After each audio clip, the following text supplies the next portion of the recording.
Yeah, I'm live. So, Chloe, what's good? What's going on? How's life? Life is good. Um, got some stuff accomplished at work I was pretty happy about, and ready for a chill weekend. Oh, that's good. I mean, when you are able to accomplish a lot during the week, you feel this sense of fulfillment, and you're able to enjoy your weekend. hmm How was your week? Well, the usual.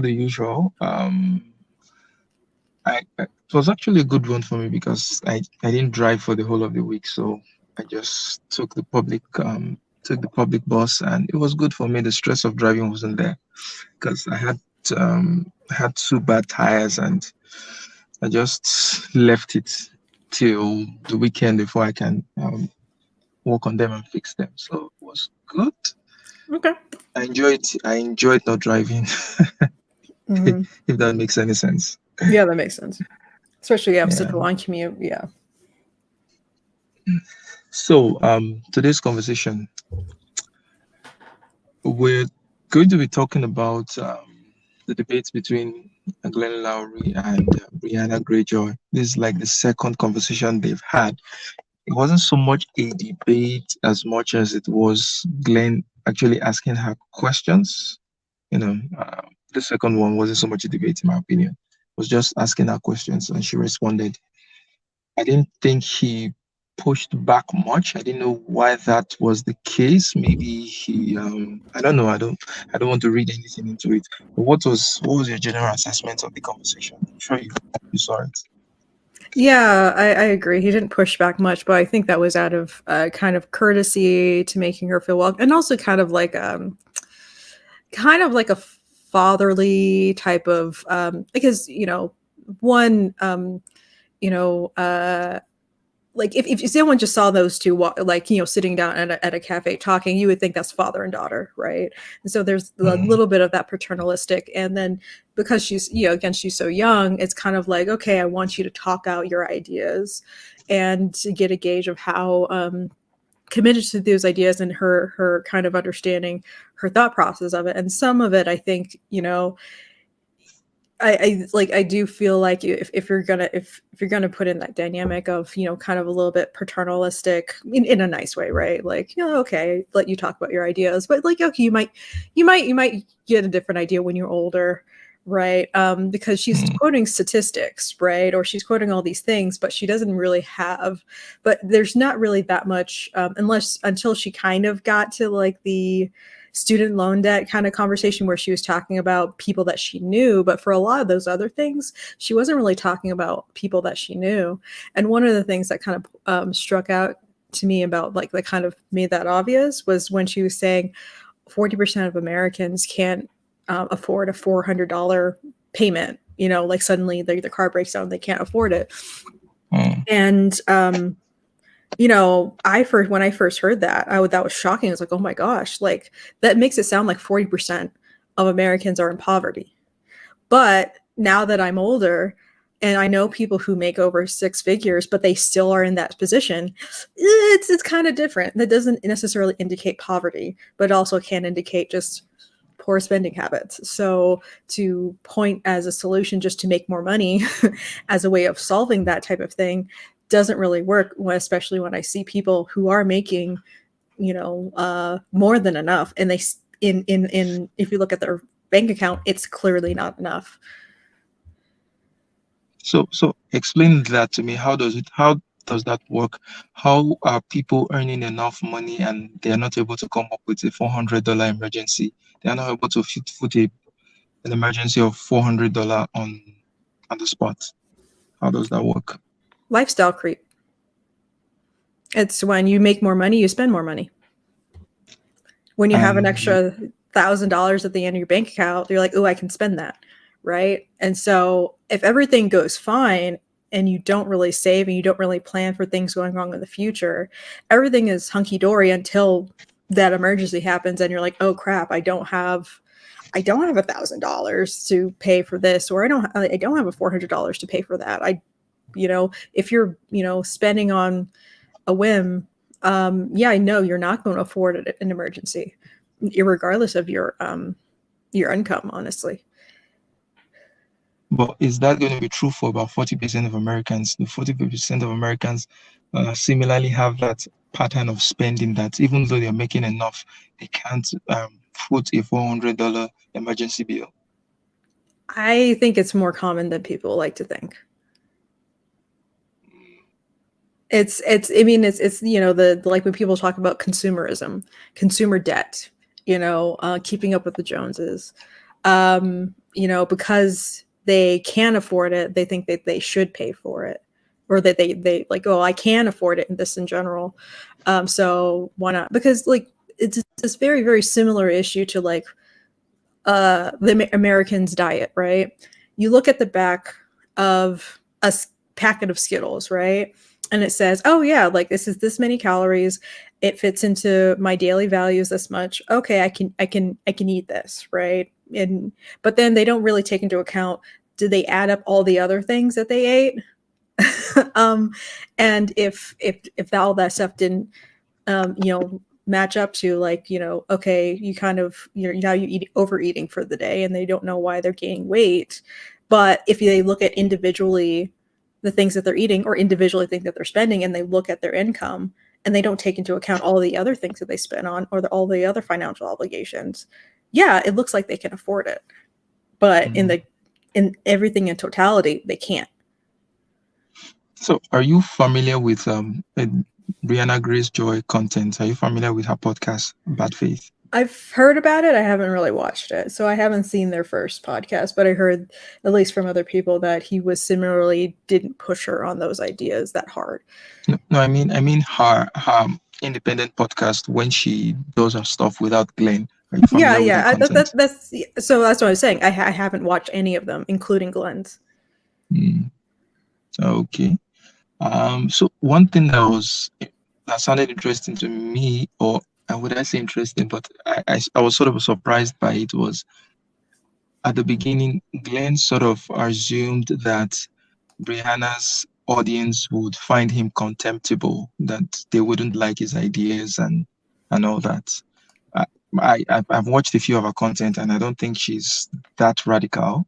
I don't think I think a lot of people who watch Glenn's content would also find her agreeable. So I think maybe there wasn't so much of a familiarity with her work for him to think that they would find him contemptible. Well, I think that there's a difference between, he might be familiar with her work, but he doesn't read her comments, right? So someone can be perfectly agreeable, but the audience can be like of a different bent, or somehow you can gain an audience. Because when I wrote on Quora, I had a following that I don't even necessarily agree with, but they kind of just assumed other things about me that I must also represent their. So I can understand, like, that's what he was talking about, is her audience, not her work.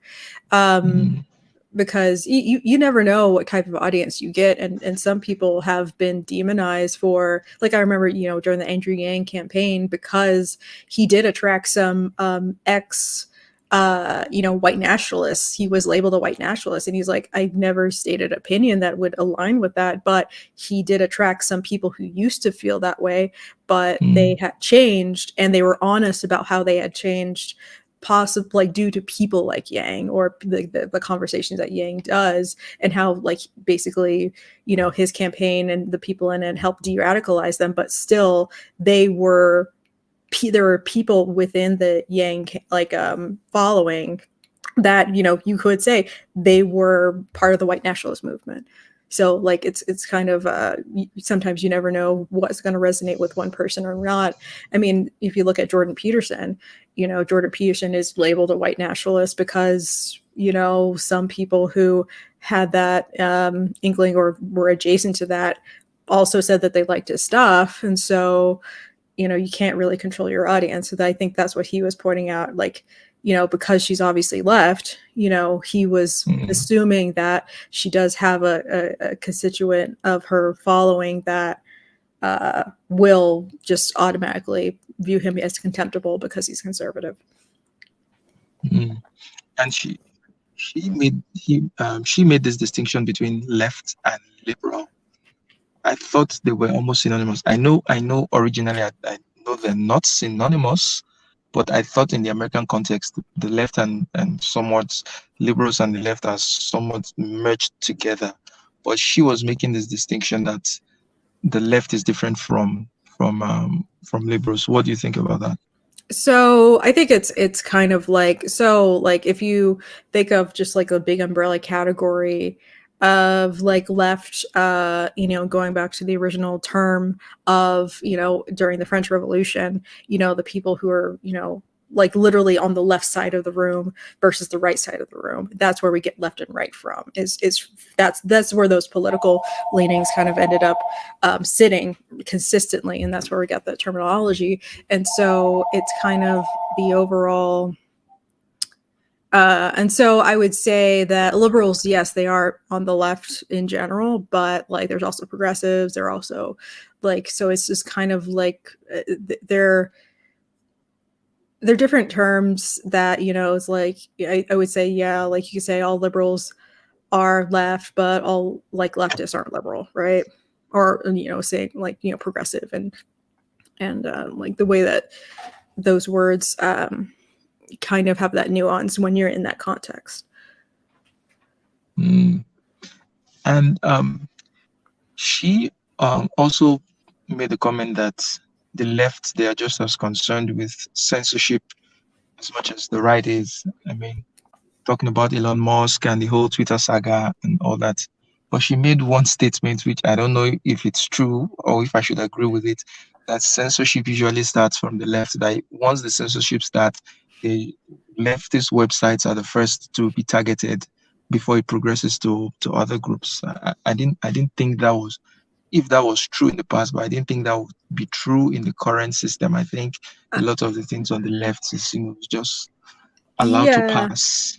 Yeah, that's the thing, is like I don't know how true that is, because like if you are very, very concerned, like let's say you're on the left and like you're, something that you were really invested in got canceled and you're like, oh my gosh, like Twitter is so racist, homophobic, right leaning because this thing got this person got banned, right? But because they're in that bubble, they don't really have the context of, did something similar happen on the right? So I'm a little bit skeptical about that statement, because of course you're going to notice the things that happened on your side first, and then maybe you're going to recognize maybe the things that happened at the same time or before that later on. And so it looks like rights get censored later because they only find out about that after the thing that they are more sympathetic with gets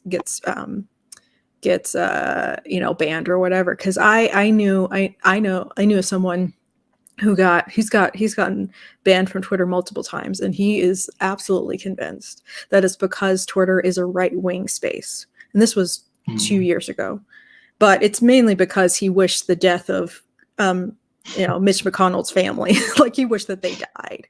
So, but he just claims like, oh, well, it's because I fight with Nazis, because again, that semantic bleaching of anybody who disagrees with me is a Nazi or a fascist. So he was disagreeing with people who I believe are conservative, but, because he felt justified in behaving even worse. Like, so basically, he felt that they were saying things that were equivalent to what he ended up saying, as awful that as it was, because, hey, saying, I wish, Mitch McConnell's children died, to him, that was the equivalent of Mitch McConnell openly being ambivalent or resistant at COVID restrictions or something like that, right? So he's like, well, why did I get banned and Mitch McConnell is still allowed to be on Twitter? And so there's that kind of skewed perspective of what I said wasn't that bad, because obviously this person is objectively bad. And I think that, once you get into those bubbles, it's a really, really, really skewed perspective. And he couldn't really recognize that, this is the thing that really kind of tripped the Twitter to ban him. Because I was talking to someone else that had also knew him, and he hadn't talked to him in a long time, and he was repeating what this guy had said, and I was like, oh, I know what it was. And I told him that, he wished Mitch McConnell's family died, and he was like, oh yeah, that would do it. Right? Like once you're out of that context, you're like, oh yeah, that the narrative that's in this guy's head isn't really true, because he doesn't really understand objectively what it looks like, what he said. He's only looking at in the context and the lens of from his ideological position. And he can't really, say like, yeah, he literally cannot admit that he crossed the line and that you And can cross the line. it's crazy that the politicization has gotten so bad where people on either sides are not even willing to accommodate that the other side just has a different opinion on something. Just for the sake that you have a different opinion, then that person is bad. I mean, there is a demonization. The other side is wrong. They are morally bankrupt. They are wrong. They are bad. They are evil. I thought that having maybe equally opposing sides sort of gives a balance and a fairer perspective to any situation or to any issue. It's not necessarily that one side is so wrong as to be contemptible, but it seems that's the idea that has been floated right now. That if you don't agree with someone on this issue, I was on Twitter a few days ago, and someone wrote that extremists would. She was saying something about a conservative position, but basically labeling that position as an extremist position. And I'm like, why is this an extremist position? Just because it's a conservative position doesn't mean it isn't a valid position. Doesn't mean that normal people don't hold that position. Why does it have to be labeled as extremist? So it's crazy. Yeah, and I think it's the main thing of the main thing is that you're not. It doesn't feel like you're talking to a person, like a full person. It's like you're just talking to an opinion or a voice or just this personality, and you can kind of dehumanize them.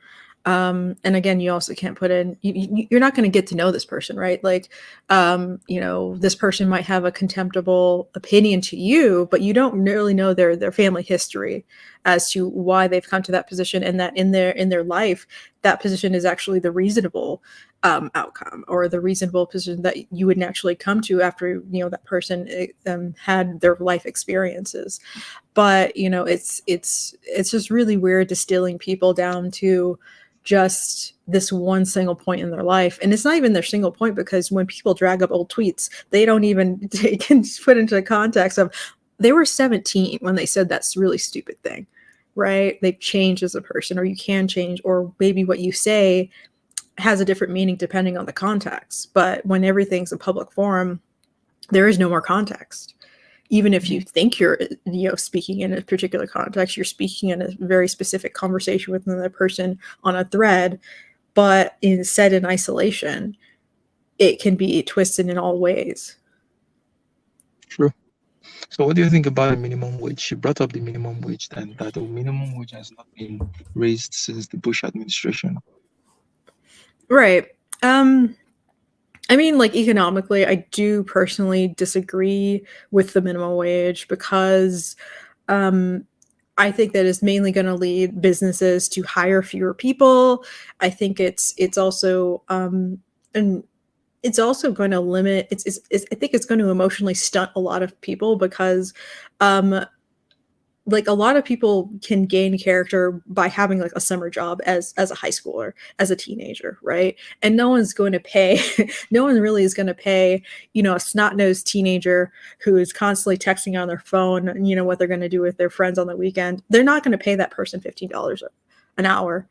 They're gonna want to have someone who has a little bit more reliability, and is older, that then that $15 is worth it.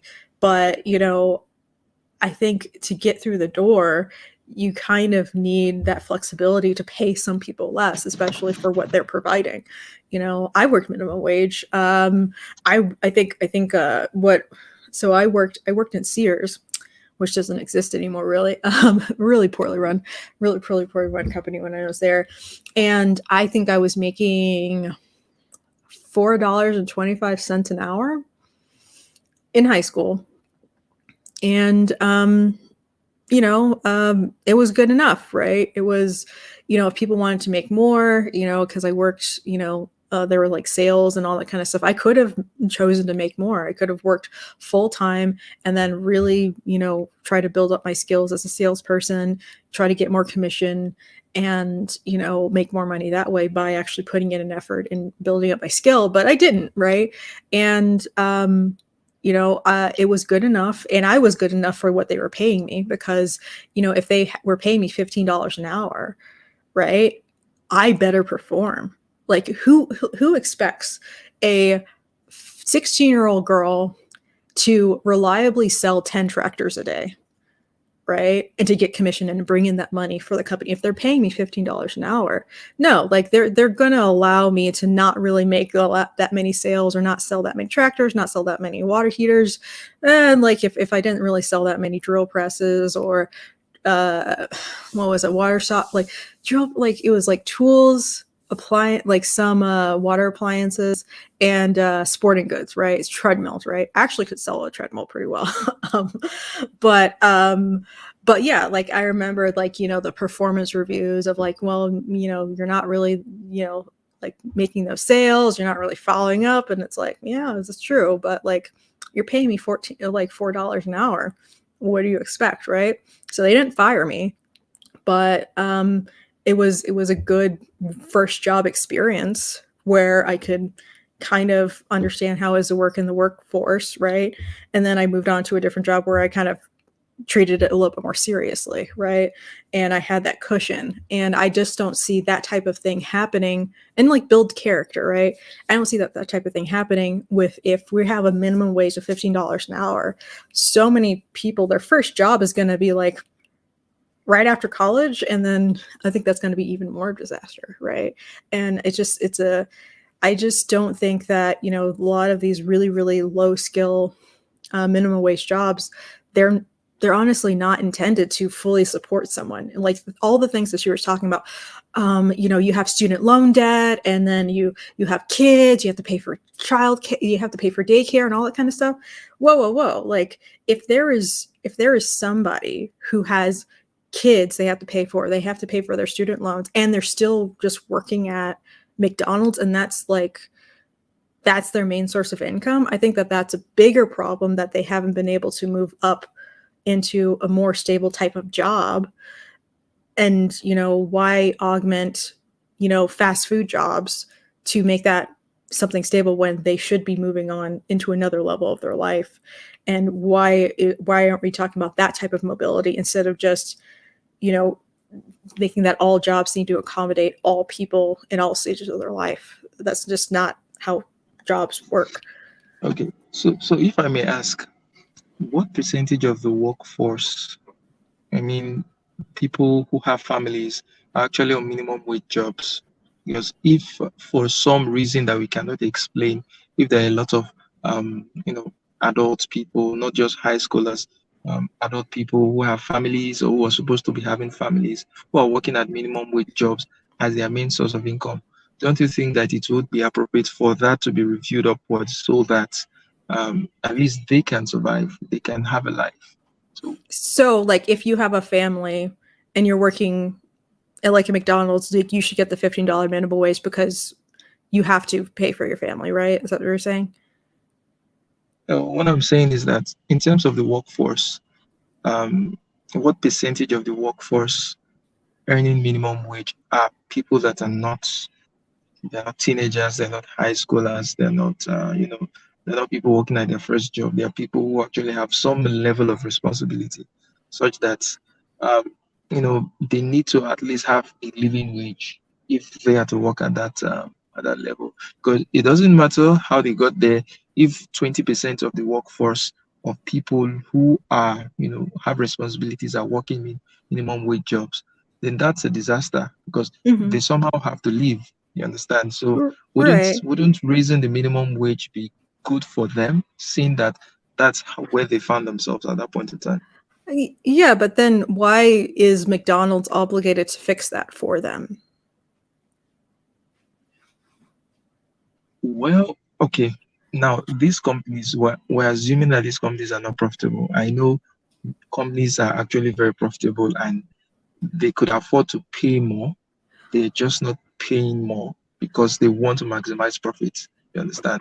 So, as much as we're not going to tell companies how to run their businesses, but then they should also have a human face to their businesses where their workers are not just paupers, their workers are not just tools, their workers are Right. people that. But So, then the thing is that we're seeing this now, right? It's like they are choosing to pay more because it's hard for them to find labor. They're not paying more to these people out of the goodness of their heart. Like, I just want your kid to have a good present at Christmas. They're not offering up $15 or $16 an hour to work at Arby's or Chipotle. I've seen that, right?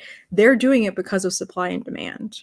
And I don't really like it. Just, I don't know, it kind of feels like an intrusion to basically cross the streams of that a company that you are in a willing contract with needs to fulfill a moral good for your life, right? Like, I mean, if my company, right, they pay me money, they don't really care if I just spend it all on, like, I don't know, Pokemon cards. It's not their business. And if I ruin my life with the money that they have given me, or if I manage my money poorly, or if I'm in a bad place in my life and my whole life is falling apart, they're not responsible for, like, giving me more or less money or giving me certain benefits so that my life gets fixed up.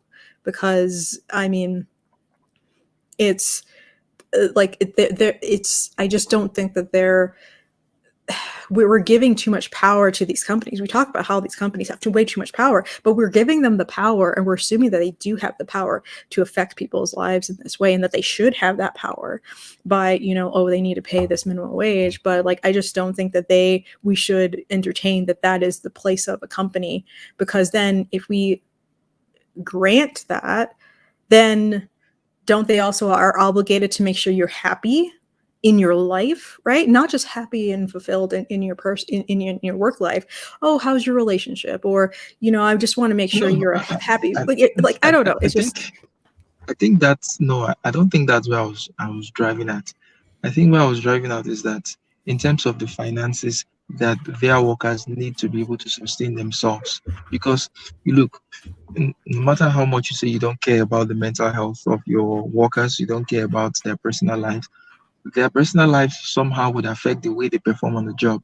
So right. if there is no job satisfaction, if there is no emotional satisfaction, if they are just struggling to get by, then they're not going to be giving you the best. So it's actually in the interest of the employer to at least make sure that there are basic conditions Right. that are favorable enough to get the Yeah, best out of it. but that scope is at the job, right? Like, that scope is, okay, we're going to make sure. That's why, we make sure you're going to have your break. We're going to make sure we acknowledge that when someone does good work, that, maybe they get promoted because, hey, this person is a really good worker. We don't want them to quit and leave because they're actually providing us really good.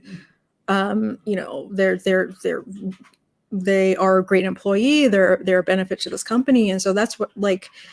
So I think that is their place of, like, that's their scope of making sure that the working conditions are good, that it's a good baseline to have, that they are doing the best that they can to provide the good working conditions at the job. But when it comes to outside the job, like, there's only really so much that they can do. And I understand, like, but $15 minimum wage, half of the companies, half of the people in the country are employed by small businesses. So it's not like most of these people are being employed by McDonald's. Like, even, okay, like, even if we're going to use McDonald's as an example, all of McDonald's employees are not employed by McDonald's corporate. They're franchises, so they are actually employed by small businesses as well. So if I go to McDonald's down the street here, it's not it's the I'm not like it's not like McDonald's corporate that's taking the money. It is the small, like, the small But business are franchisee. these companies really walking a tightrope of breaking even with their wages and all that, that they can't afford to pay anything better? It's not even like, okay, like, let's say they're absolutely breaking even. Well, then, are they going to be able to, uh just like the person who can't afford the $400 payment, can they also afford the ice cream machine breaks down, which happens often, or they need to do renovations on the building, right? Because corporate has said we all need to renovate our buildings to this standard, but they have to pay for it. So like even this idea that like they have to like, oh well, they should be able to, they make so much money that they can just take a cut and break even just to pay their employees, is going to put them in a perilous situation in which what if there's an emergency? What if the water main breaks and then have to suddenly pay $5,000 or $15,000 to get that fixed, or the plumbing fixed, or renovations? Suddenly, who's going to get fired then? Okay. For So that? so if you were a policy expert, what would your recommendations be in this situation where people are clamoring for, okay, eh, a higher minimum wage, and, but it's not happening? What would be your recommendation? For example, like in my country, there is no federally mandated minimum wage for, I think, for private businesses. It's only in the government sector. So if you're working in the government sector, there's a mandated minimum wage, which was reviewed, I think, about 2 years ago, and even the state governments are not even able to pay that minimum wage right now to their workers, because they said it was, even though it's still ridiculously low, but they're not able to pay it.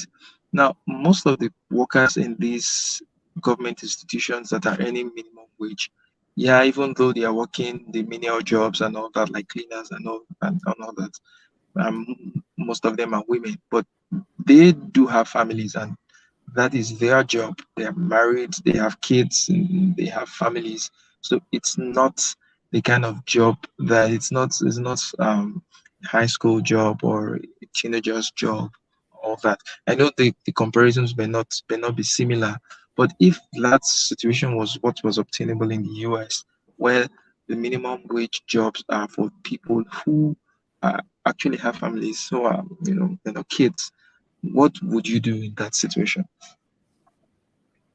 Um, so honestly, I think that it would be great to have a program to pay them to move to places where their labor is valued more, right? Where they can actually ask and get the higher wage. Because the thing is, like, let's say there's a company that is horrible, right? And they pay people like crap. That company should fail because they can't find any workers. So I'm. It's not like I'm fully for these companies, but like if they can't be adaptable to the market, and if they can't make this higher wage works, and then that's what a lot of companies do. They close down their business, But, saying, but, "I but just what can't afford it." what if these companies sort of form monopolies? Because at times these companies can form unions, and then they fix the price, they fix a certain price for a certain pay scale, and say, you know what, this is what we're going to be paying. So if someone decides to leave this job in search of another job, another job with a similar role in another company, even though that company is a bigger company, now you're just going to be paying the same thing. So you don't have anywhere to go. You're stuck. You're forced to take what you So, have. so you mean like a monopsony, like the local Yes. market is rigged? That's why I said pay people Yes. to move, pay people to move, right? But Like, but where they're going to move to, where all the companies are, and it's not easy to just move. It's not easy right. to just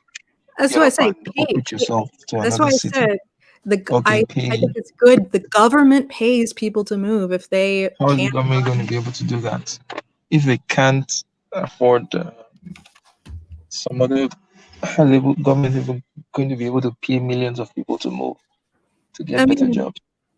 it depends on how many people take them up on that offer, right? And then wouldn't the government kind of like, so if they say, okay, we have $500 for you to move from California to Wyoming, which is where they need there are probably more jobs because there are fewer people there. We kind of like the probably cost of living is reduced. So when the government gives them a check for $500 to move, then they go to a different place. They're making more money. And that means they pay a little bit more in taxes. So it does pay for itself in a way to basically invest in people to increase their income. But kind of it has to be their choice, right? Um, But you know, I know people that, like, you know, even if they know there's another place that's cheaper to live, better pay, whatever, they choose to live in a single place because they just like it better and they just don't want to move. And so I think people have to acknowledge that their choices, like, mean something or cost something, or they're making a sacrifice. But I just kind of wish that it was a little bit more intentional of, like, you know, people are just kind of devaluing their own power in these situations, in the sense of there's no other jobs. I just absolutely can't do anything. I just can't do anything. I can't do anything. They kind of tell themselves repeatedly, but if they get fired, are they just never going to have another job ever again? No, once they get fired or they get laid off or whatever, or let's say the building burns down, you realize that they actually can find a new job, right? But in that moment, the psychological conditioning, like in that moment, people just believe that they have no choice. And, you know, I don't know, like, I don't really know what to do about that, because I think that's where a lot of these kind of conversations come from, is that this perceived absolute powerlessness, when there are little things that you can do. Like, let's say, you know, a lot of people, they're working a minimum wage job and they know that they need to make more money if they want to support their kids and family and whatever. And so on the side, they start learning a new skill in order so that they can possibly get a different job that will make more money, instead of demanding that the job that they make now give them more money, because they don't have the leverage to demand more money, right? Um, and so you have to put yourself in a position, you know, yeah, slowly but surely, in a way that you can actually ask for more money or demand for more money. And so, like, people can do certain things, but, like, yeah, if you're in a situation where, I don't know, like, you are absolutely being exploited. I knew a guy who was absolutely exploited, in terms of, he worked at Claire's, and I don't like, Claire's is it's like one of those mall stores where there's like a lot of cheap jewelry for like 13-year-old girls. He was the manager there, and he was basically, you know, forced to work extra hours and they didn't pay him. So basically it was theft. Like, they stole from him and they never really paid him the back wages. But, you know, for him it was, you know, he had to debate of, like, does he have the time or funds to sue them, right? But it would seem like that was like, you know, like, basically, you know, had to wait for like a class action lawsuit because they had done this repeatedly to other people. So yeah, I do understand that there are, you know, severe ethical violations of companies in terms of labor that do happen, but I don't think it's an ethical violation that, you know, if I take a job as a barista and I'm not making enough money to provide, save up for my college for my two kids and pay for my car and all these things, you know, I took the job knowing the salary, and it doesn't make sense for me afterwards saying you should pay me more. It's like, well, I accepted the job for that, and if that's the only thing I can make in the meantime, yeah, I understand people taking it and it's going to be hard, but then, you take it knowing this is the salary. Maybe I can work up to manager and make more money. Maybe I can work really hard and to assume more responsibilities. Because, there are people who have started out as low level people and then ended up as like a VP of the company or something like that, or like on the C-suite, right? But that's not everyone, obviously. But, I've seen people like, they're working in these jobs. And the older people, right? These are people in their 50s saying, yeah, I recently got divorced and my husband left me. I need to work for myself now. And I realize I'm taking classes to become a CPA, right? And this is temporary. I know, like, my son is helping me and we're doing the best that we can, but it's it's just kind of I just don't really think it's an effective solution to kind of try to treat these jobs as like the solution to a lot of other things that could be an issue in their life. Yeah. So let's talk about student loans. Um, why is it so expensive to get an education in the US? I mean, why do people have to take out loans to get an education? In my country, most people pay for their education. Most parents pay for their children's education from their salaries, or maybe they can borrow from family members, but it's not something that you have to pay for. for years and years while they're working. It's something that they can easily liquidate within months. So why is that the case in the US? And if it's the government that has created this kind of problem where they guarantee such loans, shouldn't it be their responsibility to take care of, to fix the problem by just forgiving the student loan debt? So I do see in that sense, I do somewhat agree with Brianna is that the problem was heavily exacerbated by the federal government by guaranteeing these loans that which meant that these schools, a lot of these schools, they could just hike up the prices because hey, they're going to get the money anyway, right? They're going to get the money from somewhere. But at the same time, I do think that also like why are you giving you should not like an 18-year-old should not really have the ability to make a $300,000 loan.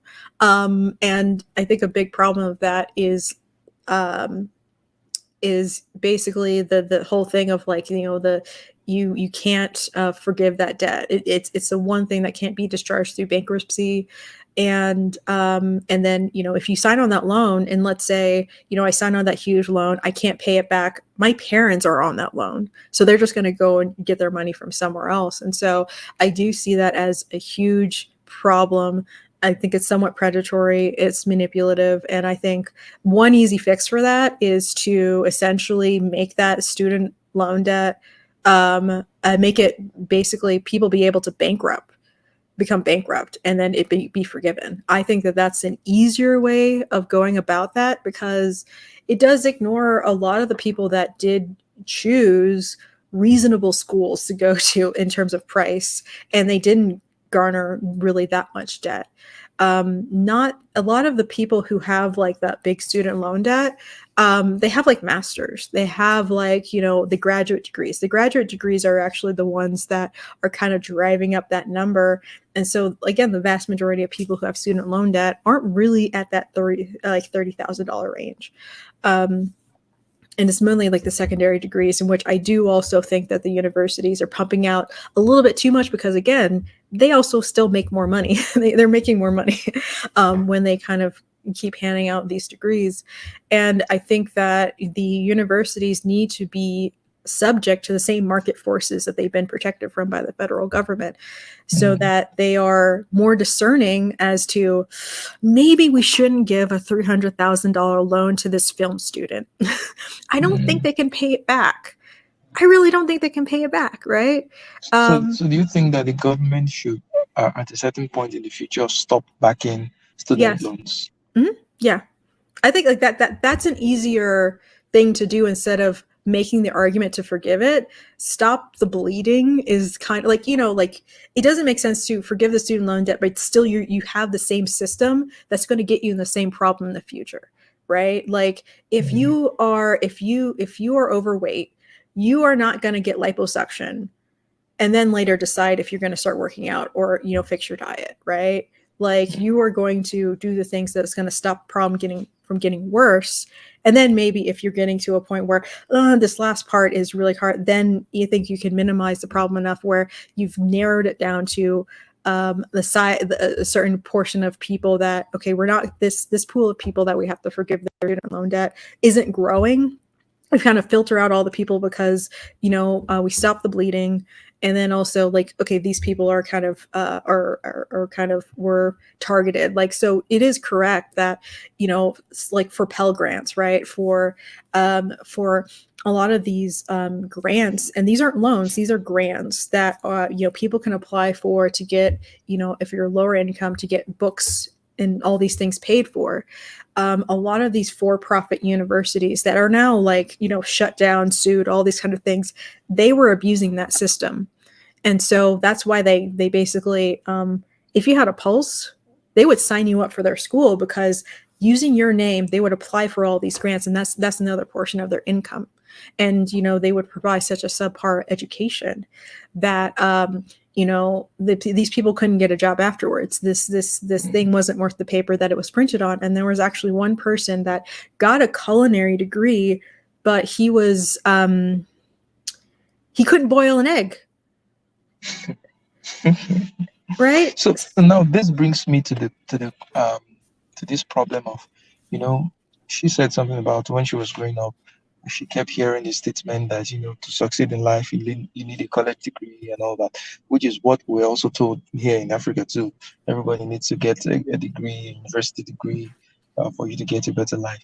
But that was true for maybe the past generation, and I think things have changed so far that a lot of people got these degrees, and the world moved past where these degrees are the major determinant of whether you get a good job or not.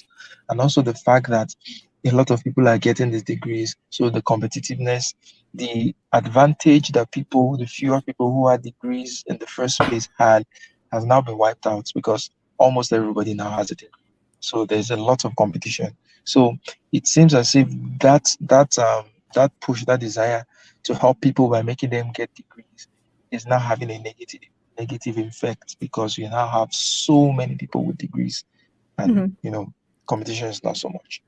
Right. And I mean, like, I think that's the competition is what people, kind of were, yeah, short-sighted and realizing if you're going to tell everyone to get a degree, it means less, right? Like if you had like, like let's say in the 1970s and you just basically wanted to apply as like, I don't know, like an assistant, like you're an assistant, you're just going to type all day, whatever, and you Mm. had like a English degree, yeah, you would seem like that would kind of show like, compared to someone else who didn't have a degree, they just had like a typist certificate or something like that. Mm. Yeah, they would probably that would. I think socially also confer a lot of more things like, oh, you've gone through like some type of like intellectual rigor. You probably Mm. can talk with people who have degrees, and you can like if you're an assistant to a CEO or something like that, that also comes off well. You don't want someone who's uncouth and is like and doesn't know how to be speak intelligently with other high willing people. You want to put that foot forward. So at that time where those things are could distinguish you, yeah, that makes sense. You should go for the things that put you in a niche. And again, like at that time, the schools, I think this whole system wasn't set up, and so it wasn't kind of an overbloated system. Degrees on a certain level kind of mean something, but now these schools that there are for-profit schools which are really really shady, but a lot of these other like somewhat legitimate institutions are doing the same thing. They just are looking at getting a paycheck from like making sure that they get paid by enrolling so many students or making sure they have so much demand. And so it kind of means a little bit less that you have a degree in the sense of what did you really need to do to get this degree.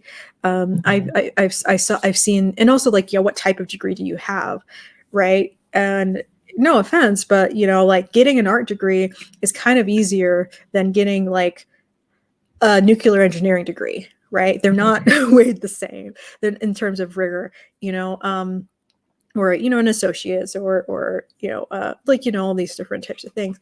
And I think part of like I have a mixed feeling. Like I do understand what she said. Like everyone said that you need to get a degree, but then in my head, I'm like, who did the government tell you that? Did you have PSAs from the government, or was it just people in your life in general? And that people like an individual, they're looking at like what was true in the past, and then they're assuming, hey, just do it now, but they don't realize everyone else is getting that same advice. And so yeah, the market has to adjust to, oh yeah, it's not really that valuable anymore to have a degree, or you have to pick your degree intelligently. And I will also argue you also have to pick your school intelligently. It just doesn't make sense of like, well, like we have all the student loan debt. Oh, Charles dropped off. Oops. But you have all the student loan debt, and but no one forced you to go to Harvard, or no one forced you to go to Yale, or really these really really expensive schools that cost $50,000 to go. You could go to a much cheaper school. Like I remember my in my school, and I understand the rates have gone up, but still, even if it's gone up, like 30%, it's still much more affordable than what I'm hearing about like 100 $1,000 a year. Like, I remember paying $2,000 to $3,000 per semester when I did my degree. And, that was enough for me to work part-time at Sears or as a barista and, be able to pay for my education and also housing. I was able to, sacrifice and get a cabin in the woods that didn't have heat. And that was what I could afford so that I could pay for my school, pay for my housing, and feed myself. So, sorry you dropped off. I kind of continued on them.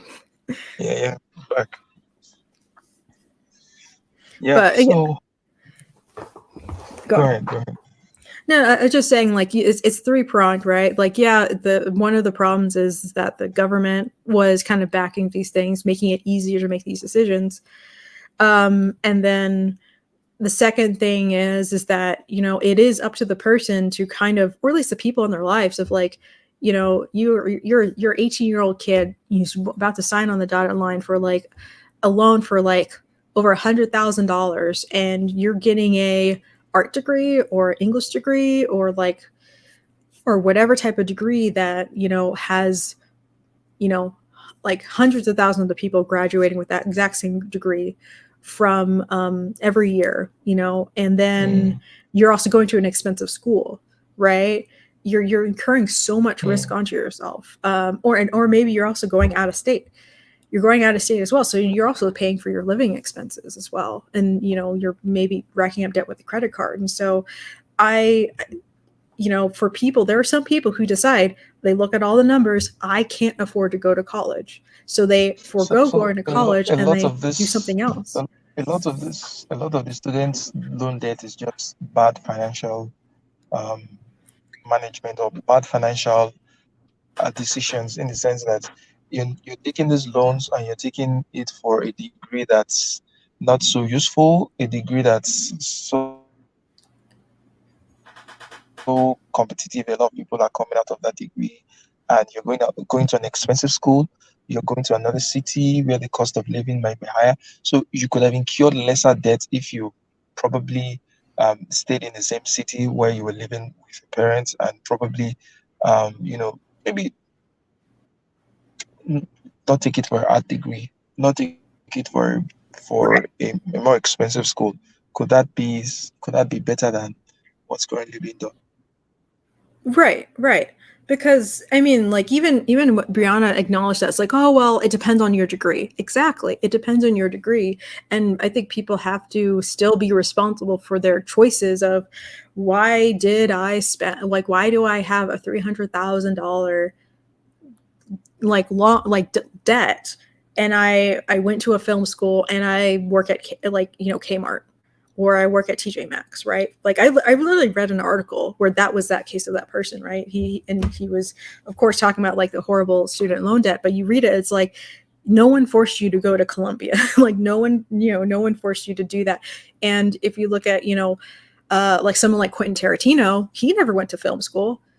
He just started making stuff, right? And there are a lot of filmmakers where they just started making stuff. Like, there's, for these types of, like, for creative degrees, there's nothing really stopping you. And I think that, it's like, look into apprenticeships, look into internships, like, or like look into being more creative if you want to be a creative, like, for that type of stuff, right? But then, for, like, I can understand, like, I've seen different formats of loans of where, like some coding boot camps do this, right? What happens is, if the coding boot camp is free, so you go to the coding boot camp and you don't have to pay a thing, but as soon as you get a job, you have to pay 10% of your salary to that company for 3 years. So or to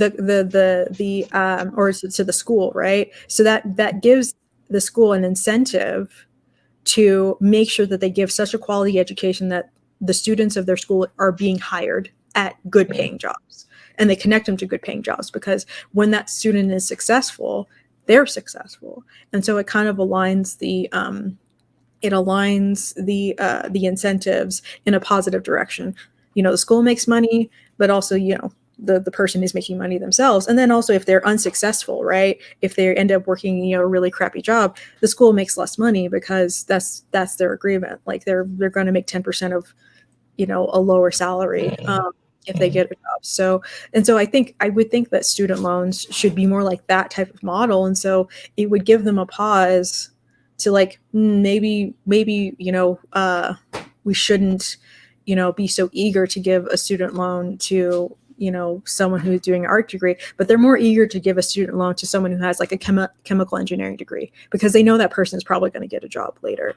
And so, and, you know, and also it could influence, you know, the production of people with certain degrees that are actually in market demand, right? And, you know, if a certain degree isn't in demand, you know, the offerings for that loan or the rates for that loan probably could go down, right? I think that you should take that into account. Like we take that into account with a mortgage, right? You look at the house that you like, if I want to buy a house, right?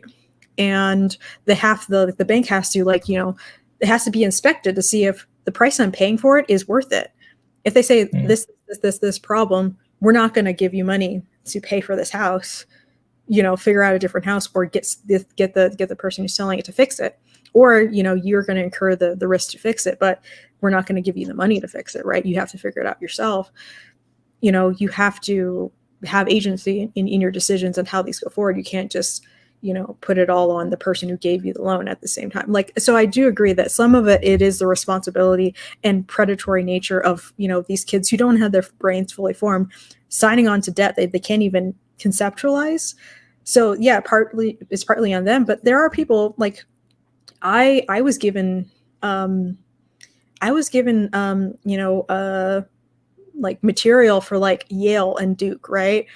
And well, no, I never found it. I found it later. My parents hid it. Like they didn't even want to pay for that. They're like, no, like we're not going to pay for that. Like this, like they just kind of put the kibosh on that because they understood.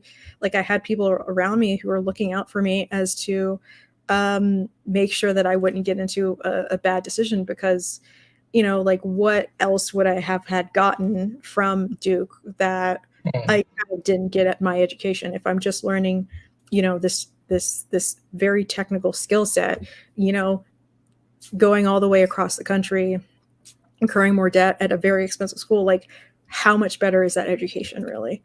I mean, but like want to be a lawyer and like going to Harvard Law School, yeah, that is actually a pretty prestigious thing, right? You can actually, you know, do a lot with that, like that Briahna did, right? She went to law school, right? And Yeah, yeah. And she made this weird comment that university education, so your degrees don't, there's really no tangible value to it compared to, say, maybe taking a mortgage to buy a house, so that, you know, the house can appreciate, you can sell off, and at least you get some money.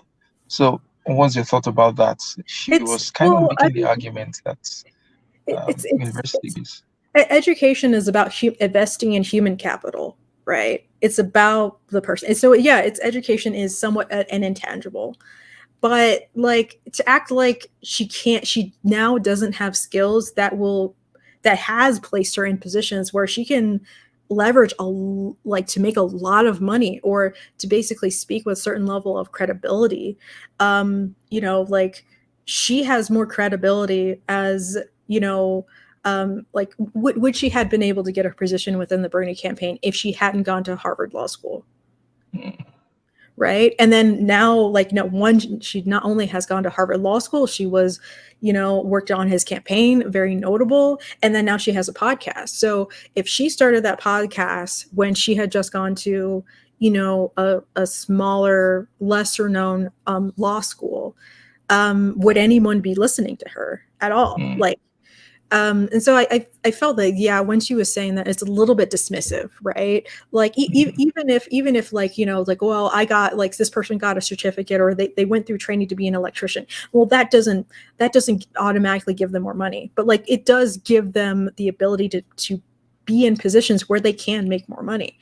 It's about investing in human capital. Like, yeah, no, I can't just sell my degree for like X amount of money, and because it's not a static asset, I'm the asset, right? I've invested in myself. So it's I don't know, yeah, I felt that was kind of a weird comment. Yeah. So the last point I want us to talk about before we end the stream was when she made these statistics about black infant mortality in the US that's comparable to that of some quote unquote shithole countries or third world countries. That was startling to me.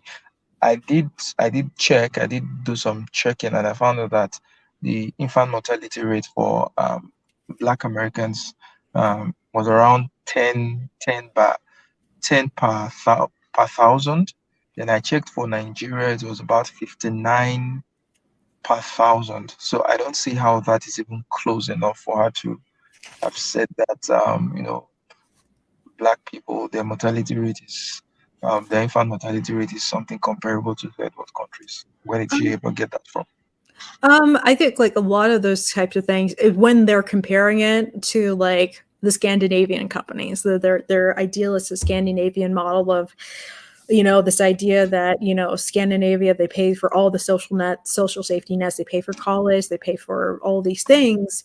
But Glenn was right to point out that it's the middle class that pays for it. She was like, oh no, it's going to be the rich here, but it's the middle class that pays for the Scandinavian, all those Yeah, but benefits. she wants the rich to pay for it in America. I mean, she wants to tax the rich. Like she was almost making a case that, once you're rich to a certain level, uh, I mean, there's a certain amount of money you have that would should be able to take care of all your needs, all your hierarchical needs in terms of that Maslow's theory of hierarchy and all Right. that. But And above that point, because Glenn was like, okay, so where is that point exactly? Do you want to fix that point for someone? She said, no, but at a certain amount of money, you know, Elon Musk's needs should be taken care of, and above that, he should be taxed to death and all that. I was like, I yeah, mean, it's what makes you think that 20 billion is enough to take care of someone's needs, or 100 billion? That is arbitrary. As long as he's made the money right. And himself. also he does. I think he kind of made history about like a single individual paying the most in taxes. Like he does pay taxes. He actually does. And so this idea that he doesn't, and like because they're saying like, well, we don't have all these safety nets, and they make that inference that, well, he's not paying enough, but we don't have Mm, enough millionaires and billionaires to pay for all these things. And so Glenn is right. We have a larger middle class base, but like, and again, it's very arbitrary, right? Because, you know, like when she did that hypothetical, like let's say he's making 2 billion in salary, but he's not making 2 billion in salary, it's his net worth, right? Like, yeah, I know that like Jeff Bezos, yeah, he's like rich as hell, but like I think he takes a salary of $80,000 a year from Amazon. So, but mm, it's like the evaluation of Amazon. Like, let's say, like he has to do extra things in order to have like like $1 billion in the bank. yeah. So he It's a can lot of liquidate his assets and right, to get the cash. So but it's then not once as you if he has 2 billion in the bank account just sitting, or his net worth is just liquid cash sitting somewhere that he can access at any time he wants. right, and so like that's where I think like people just like, oh, just they just assume that they have cash laying around, but like, and I think like probably like 3 years ago, there were a bunch of these wealth taxes in Europe that were just kind of they repealed them because, like let's say you're from old aristocracy, right? You have like, $100,000 bust of your great great grandfather. You have all these rich things in your house, but you only have like, X amount of money in your bank account. And when tax season comes around, they're looking at the wealth of all the things that in your ancestral home, right? And Mm, you have to pay that in liquid assets, and you don't have that much wow. liquid assets.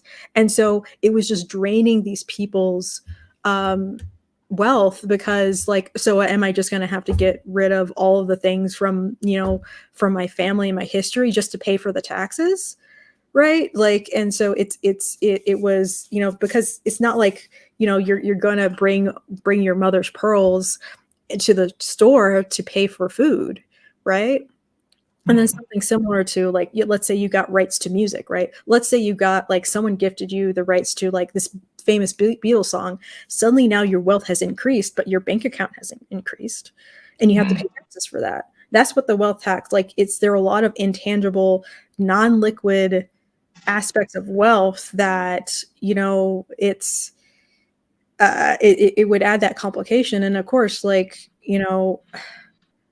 But I have to ask, how are the Scandinavian countries able to afford that higher standard of living? Yeah, their taxes are high. They have a high rate of taxes, but they're also able to, afford a basic minimum standard of living for everyone, almost everyone is in their society. How are they able to do that and not go bankrupt and not break their system? And the US isn't able to do that. I think they're actually very, very pro business, right? They have like a quite, yeah. They I think they rank very high in terms of entrepreneurship. And also the thing is, like, this is the thing that people kind of have to acknowledge. They're more culturally homogenized as well. And also there's a larger trust in their government. They're actually happy with their government. So if their government says, Mm, hey, we're charging these high taxes, and they're happy with what they see, they're okay with paying high taxes. But like, in America, in certain places, you're paying really, really high taxes, but you're miserable. You're like, what am I paying mm. taxes for? So there's a larger distrust in government. So that's another thing that you would have to have a hurdle for is, like, do people trust you to spend the money wisely? And when you have a lot of these corruption charges, like your corruption rumors and such, it's very hard to make that proposition of like, trust me, I give me all this money and give me this huge budget and everything will work out great.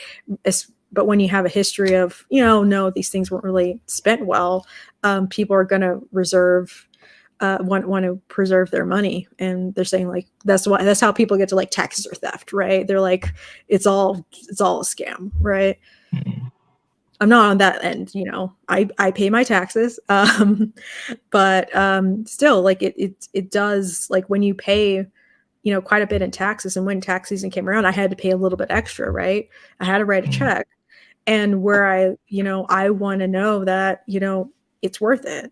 It makes sense. It's actually benefiting something, So and how are taxes paid in the US? Are they not deducted from source? I mean, like in my country, those the taxes are deducted from source and paid directly to the government. So you don't even have to write a check or something to the government. You don't have to, it's just automated. Once your pay slip comes, you see the taxes and all the deductions that yeah, have been that it is paid that way. But then when they calculate your taxes, they're like, oh yeah, you should pay a little bit more, right? Like after I do my taxes, it might come out that, oh, we took out, like, you have to pay a little bit more, and so they would basically either, or if they find out you pay too much in taxes or whatever, they will send you a check, right? No, no, uh, no. How are you going to be paying too much or too less if it's an automated system? If they are the ones that's taking it out on a monthly basis, isn't there sort of a rate, a tax rate that can be applied to your earnings that will just automatically take out that certain percentage? Why does it have to be you either pay too much or you pay too less? So there has to be a balancing. Why is it like that? that's a good question. I know other countries have it a lot better, but this is one reason, like in terms of the conservatives, like the tax code needs to be made a lot more simplified, because it's a very opaque system. Like one thing that did happen was that I did switch jobs, and so I did get paid quite a bit more, but then also, some of my starting bonus was taxed as well. And then also, what else happened? It was also part of the stimulus thing, in which, oh, we gave you like, as I don't have my brother's not my dependent anymore, and it's, You got my stimulus. yeah, I took a stimulus. Take my stimulus. I paid Why, back Chloe, why did you take a stimulus? because I was paying Chloe, for all the that's not taxes. that's not fair. That's not fair. You got to give him his He stimulus got back. he got his money. He got his money. What? He got his money. You never have a stimulus.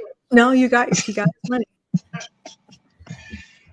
No heart, no fury, like a man whose stimulus check was taken Where's away. So now? you better give him his stimulus.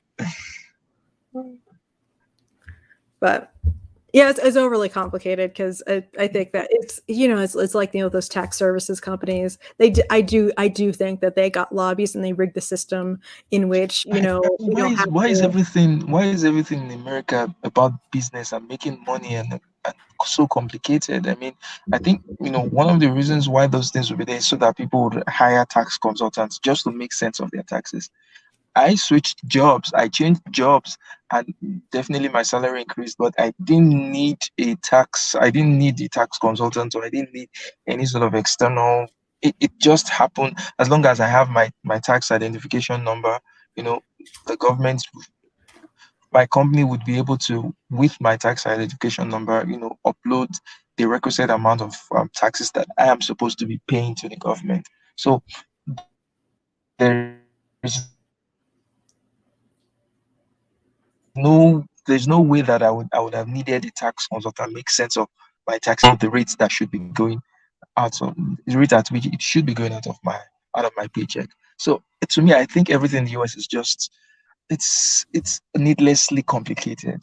I think The bureaucracy, it the could do a bureaucracy, lot right? with a lot less complication. And it gets worse because I think Biden said that he's Yeah. gonna So Anan is basically beef up the IRS too. Not good. So, Charles, are you aware the U.S. has many special programs to help people with lower incomes and to encourage behavior? They have something called Earned Income Tax Credit. Do you know what that is? Yeah, I've no, heard of that. No, Chloe does. I'm saying, if does Charles know what that is? no, I don't know what that is. So these are special. So this means that if you're low income and you earn money, the government will partly match it up to a point, and there'll be a phase out. Okay, if your income goes above a certain level. But they made this complicated enough so that poor people now need to hire people to help them get it.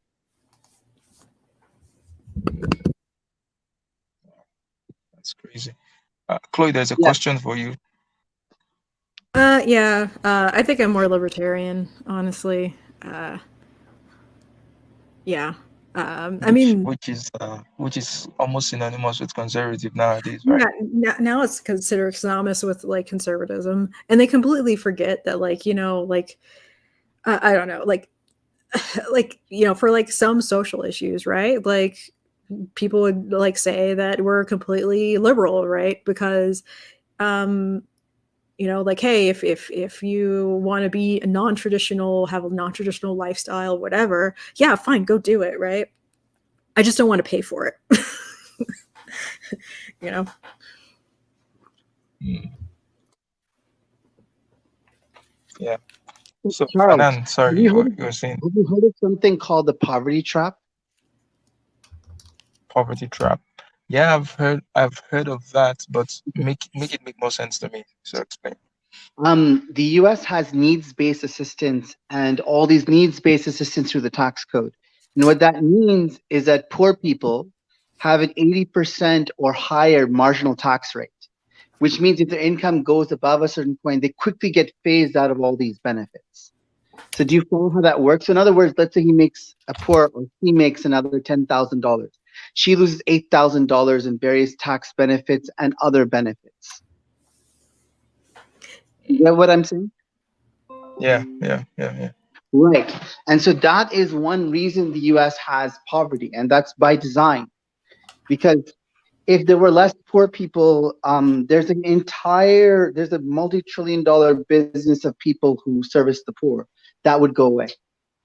Government employees, consultants, all sorts of people. Yeah.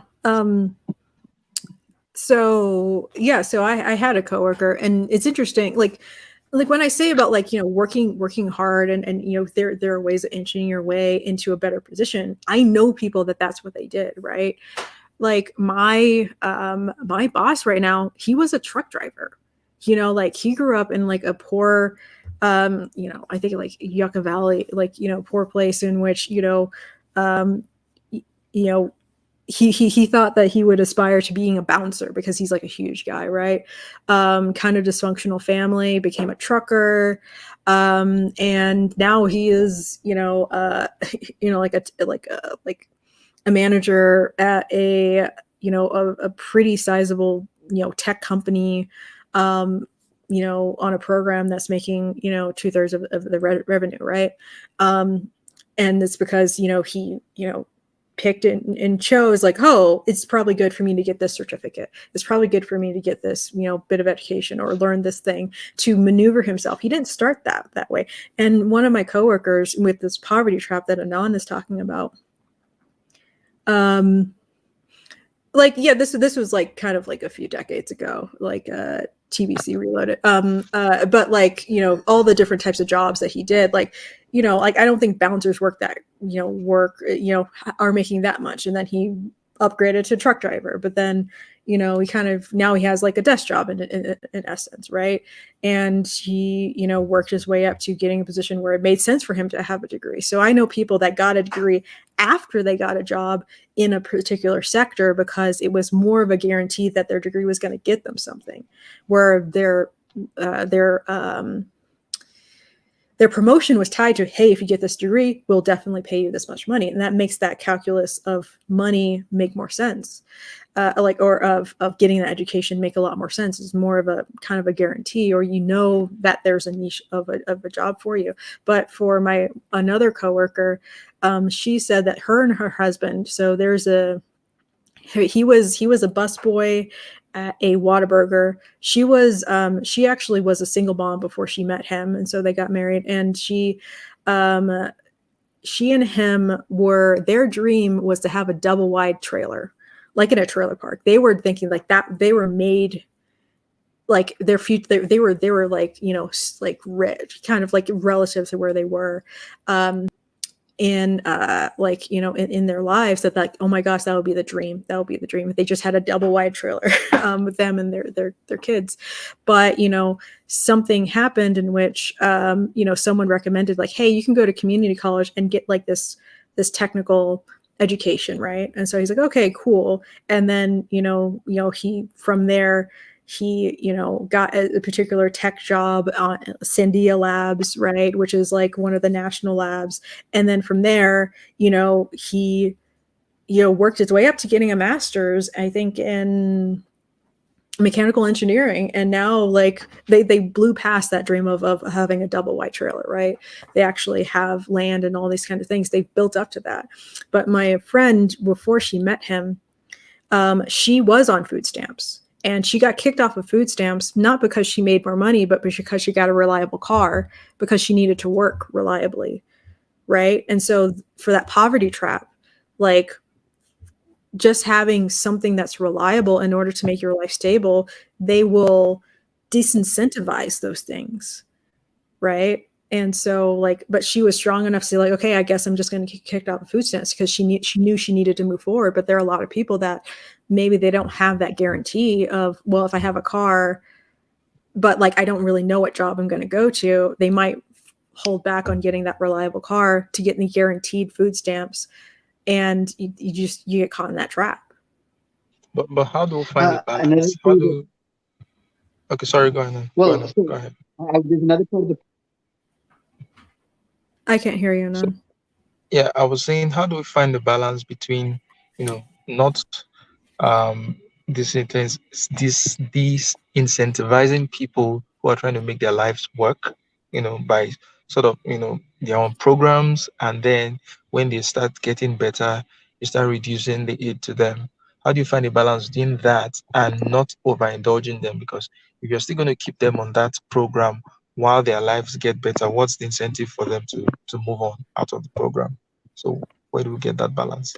Yeah, I think that honestly we need to actually be honest about the metrics of these programs and to see if they're effective or not. And if they're not effective, like let's say we're going to start this program to give free shoes to kids, and that should translate into higher outcomes and grades, test scores or whatever. It's like somehow someone's going to make that argument. And, okay, you have a pilot program in like a few places, and then you see, does that work or not? If it doesn't work, sorry, we canceled the program, because we actually have to be metrics based, and we have to predefine what our metrics are and what we actually want to see as the goal. Because what I see a lot is that they fit the data to be like, well, it didn't really, they kind of originally forget about the original goal for that program, but they say like, well, it did really good at this, so we should keep around for this. But like, if you had been proposed that whole program for that one outcome, that one marginal outcome that you said was positive, would you have paid all this money to get that marginal outcome? It's kind of like, sunk cost fallacy, unfortunately. And I think we have to get over that. We have to rethink, what actual programs work. Like, I know that, like, when I said like the government paying people to move, that has actually, I think there's actually numbers to show that it works, but it works for the children. Right. And so they actually literally would give vouchers to lower income women with children. And they gave them the option to move. Some people choose not to move. And that's why I mentioned, like, it's their choice if they chose, they wanted to stay in their communities and they didn't want to move. But those who did move, the younger the kid that was part of the move, the younger they were, the larger the benefit of that. So they gave them a voucher to move into a really nice neighborhood with good schools, safe, more affluent people, whatever. The woman, she didn't necessarily make more money, but the kids had a drastic increase in their earning capacity. They were more likely to, just earn more and to be more educated and to have a stable life in the future. And I think that's worth it. If you had a program saying, we could end the cycle of poverty by paying people to move to, better places, and these kids are not going to be in those food stamp programs in the future, I think that's worth the money. But we have to be honest about what these things are for and what they're doing, because some people are saying, well, we shouldn't pay for that because the women who we originally paid, they didn't make more money. It's like, but we have to think about the children, right? The future. And this sort of brings me to the point that this guy, this famous economist, this Jewish economist, Milton Friedman, always makes, that many of these government programs, they're usually a bulk of the money goes into funding a bureaucracy, and an inefficient bureaucracy at that, such that at the end of the day, the monies don't even get to the people that need that money. It's Right. just, and it's in the interest of those in the bureaucratic system to continue that system because they actually want the money. That's the source of their jobs. So if you take it away, it's in their interest to perpetuate it. So results are not usually, um, they're not they're not a key factor in whether they run the program or not. So maybe from the outset they have a theory that this program might work, and then they institute the program, just for the fact that they've set up a bureaucracy that people are benefiting from, what has generated jobs for some people. Whether or not it works, they probably will not do any post launch analysis to find out whether this program should continue or whether it should be scrapped. It just continue like that, and it just continues like that. And the people who are supposed to be getting the benefits are not getting it. Right. And that's unfortunate. We have such an entrenched bureaucracy that there's so many just vested interests. Like I've encountered this just even with my job of like, there's this lady who we tried to give her another tool so that she can do her job more efficiently. And she just didn't use the tool because she felt like she didn't have a job anymore. That's crazy. That's crazy. That's crazy. So, a final question. What do you think can be done to, because one of the reasons you say the Scandinavian countries are working is because there is very high confidence in their government. For example, Sweden did not mandate a lockdown, not mandate the masks and all those things, but people sort of complied when the government recommended it. So, what do you think that the US government can do to increase confidence? Or do you think that's a lost cause? That as long as there's this partisan divide, that people are never going to see eye to eye? Yeah, I think the partisan divide needs to chill out. Like we need to figure that out before we kind of can start, trust, like, because if we don't figure out the partisan divide, no matter which party is in power, one side of the country is always going to distrust the government, right? They have to, either side has to be open to, I'm not even gonna say like, just kind of good faith, being skeptical of the government, but also like, okay, acknowledging, okay, this actually was a good thing, or we can see the benefit, instead of just hearing this complete spin all the time. You know, you're only hearing bad things about the government, if because XYZ person is in power, but suddenly, you know, the person you voted for, they're in power.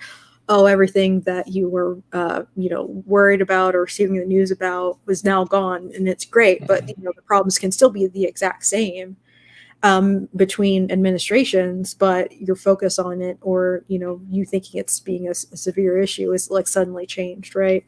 And yeah, I think we need to get over that so we can actually be able to somewhat more objectively. I don't think we can truly be objective, but somewhat more objectively be open to the information, or you know, actually judging the administration that is in power, or the bureaucracy, and good faith trying to engage with it to change it, right? If people don't think that they actually have agency in how things are run, then you're not going to invest in the system, or like even care to follow it, right? Like if like a lot of people just thought that, like, the COVID mandates were just completely illegitimate, right?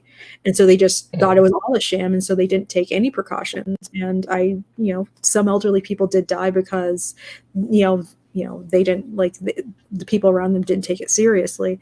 Or there's also the Cuomo thing where they kind of just botched it so badly, but tried to hide it. So yeah. Wow. Anand, any comments on this? Cool. So you're asking about Scandinavian countries? Yeah, I'm asking, Yeah. how can you increase the confidence in government in the US, since you know it's working for the Scandinavian countries? How can you increase government's confidence from the people? Cool. So I'm not sure it's working that good in Scandinavian countries, but if you look at what they've done in the last decade, they've begun major free market reforms. They've simplified regulation. They have reduced regulation. They have lowered taxes on the rich substantially. They have low corporate tax rates, and they're very pro business, and they're much more free trade than the U.S. is, right? So they encourage companies that are not productive to go out of business. Yeah, There's a lot we can learn from Scandinavian countries. And also the education systems, they're not like the US. The US education system is a joke. There they push their kids to do much better in school. But well, go ahead. well, no, it's also funny where people, like, there's the amount of debt that a Scandinavian student comes out with is actually kind of comparable to in America, at least for an undergraduate degree, because while they pay for their college, they don't pay for their kids, the kids' beer and you know, like their living expenses, or whatever. So they still end up with debt, right? And so, like, that's the one thing that I think, I don't know if it was in that Glenn Loury and Briahna Joy Grace podcast, but, like, you know, once we pay for one thing, they just going to put on something else. Well, now you can pay for this, right? It's going to keep going down the list. And if you know, someone pays 100% of one, like, okay, I'll give you a good example. I don't pay for Netflix. I don't pay for any of the streaming services, right? I don't notice that cost. So I will still, like, if there was a part in my budget that was for Netflix, right? It's already filled with something else because I already have Netflix, and I just decided to pay for something else. And as part of that, like, you know, it could be attributed to lifestyle creep, right? You know, if you take for granted what someone else is paying for. And so then you feel, you know, some people feel more entitled for other things. But if you are aware of all the expenses that are associated with you, I think better decisions probably could be made. So, well, I think this would be a good place to end the conversation. My initial thoughts, you know, I had to watch that conversation with Glenn and Briahna Joy. I thought my initial reaction was, I think it was overblown, because I just felt that he didn't offer enough pushback. But in hindsight, watching the conversation again, I thought it was a very good conversation, and there there was really no need for him to have actually pushed so much back, because he sort of just listened to her say some things. But I thought she said some things that were either exaggerated, or maybe they were not being substantiated enough, like infant mortality that she was comparing black infant mortality to that of sub-Saharan Africa or to some other um, third world countries. I don't think that was true, but it was an overall productive conversation, um, talking about student loans, talking about taxes and all that. I don't agree with her that just because billionaires make more money, that they should be taxed. That there is a cap to which their needs are met. After which you should just tax them and tax them and tax them. I don't think so because, like Glenn mentioned, if they have not if they have not done anything shady in making their money, if they have not broken any rules, if they've not robbed any person making their money, then you sort of increasing making taxes look punitive um, to companies or to entrepreneurs who just disincentivize them from being entrepreneurial. And probably that's one of the reasons why businesses are moving abroad in the US, where manufacturing is being outsourced to China and to some other countries. Is it not possible that, you know, eh, some companies might take their headquarters to some other European countries where the taxes where the tax rates are fairer? I think that happens, right? So Yeah. if the tax rates are punitive, then you're going to expect more job losses. Businessmen are businessmen anyway, and they are much more loyal to their pockets before they are loyal to their countries. So you do not expect them to keep investing in a country that is sort of punishing them for being entrepreneurial. They're gonna find another way. So that's what I think. Chloe, any final thoughts? No, I definitely agree with you. Is like I think it's interesting, like all the kind of things that she was citing. I've heard them all before, like throughout the years, and so it wasn't necessarily new. So I recognize it as a kind of script of like, if you hit them hard with these talking points, it should convince you. But if you kind of take the time to understand, like if you look at an individual statistic and then you understand another statistic a little bit deeper, you would realize these are not the same group of people that you're talking about, right? The whole thing of like the $15 minimum wage, and then she mentioned 40% of the people in America can't pay for a $400, unexpected expense, Emergency. Yeah. emergency. And so but in stating those two things in the same conversations, she wants to create the inference that they're the same populations and that the problem is income. But once you kind of are out in the world and you kind of see how those things happen, you realize that those are kind of two distinct populations, like the people who are on minimum wage and the people who maybe are more responsible with their money, unless, she's making the case that 40% of Americans are making minimum wage, which I don't think that's true. Right? Like that doesn't make any sense. And once you just sit down and take out I think this like she's relying on the emotion, right? Is like, is it fair? Is it ethical? Like you could help people. Oh my gosh, you would have healthcare, right?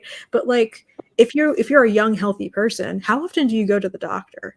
Right? How often do you need to go to the doctor? And she's making saying all these things about how she's worried about healthcare, but she hasn't really talked about like, I have this health condition and I have to pay this much. And she's saying hypothetically, if she needed to go to the doctor, she would have to pay $7,000 before she ever, gets insurance to pay for anything. She's not saying that she has paid $7,000 for her medical bills. She's saying this is kind of a potential. And that's how young people kind of save money, right? It's like, yeah, they have shitty insurance plans, but the likelihood that they would have like a health condition where they would need to pay that much money is really low, right? And as soon as they make more money, they get into a better company, they have a good stable job that will have a better health insurance. By that time they're older, they might have kids, but they're in a position where they actually do have access to better healthcare, which is in line with where they're in their life, right? So it's just kind of weird that you have to have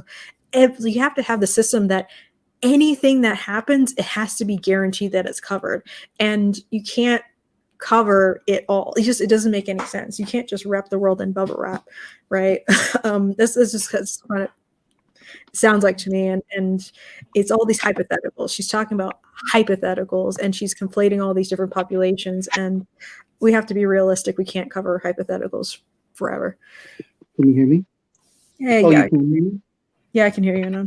Oh, okay. I didn't know that I could be heard. I was going to, um, let me see. Uh, okay. I didn't know I could be heard. I was going to share something about the infant mortality stats, Charles. If you look at it Mm. carefully, you'll see Latinos have do outperform in infant mortality versus Caucasians if you hold income constant substantially. So there's a lot of other things that go into these things that are not known. And as far as Scandinavian countries go, they're not doing well with their recent immigrant populations. They have a major problem of Islamists coming in and attacking the liberal Muslims and hurting them or killing them, and they're not able to deal with that directly. I mean, this is the same problem all over the world, right? Mm. And they have many problems with their immigrant populations because they have, in general, this is not just in Scandinavia, this is true everywhere in the world. Non-Muslims tend to support the very conservative Islamist Muslims against liberal ones. And so the liberal ones have been, their culture has been subsumed. Like, so when a liberal Muslim speaks, they're accused of hate speech or white supremacy, etc. And so they've been silenced, and the culture has become much more radicalized. That's why in Scandinavia, Muslims are much more radical, far more Islamist conservative than they would be in many Muslim majority countries. All right. So I think this would be a good place to end the conversation. So Chloe, thank you very much for coming. Anand, thank you as usual. Thank you for coming. TBC and all that were in chat. Kelly Owens. Thank you all. Wolf, and I'll catch you guys in another live stream. So it's bye for now. Bye.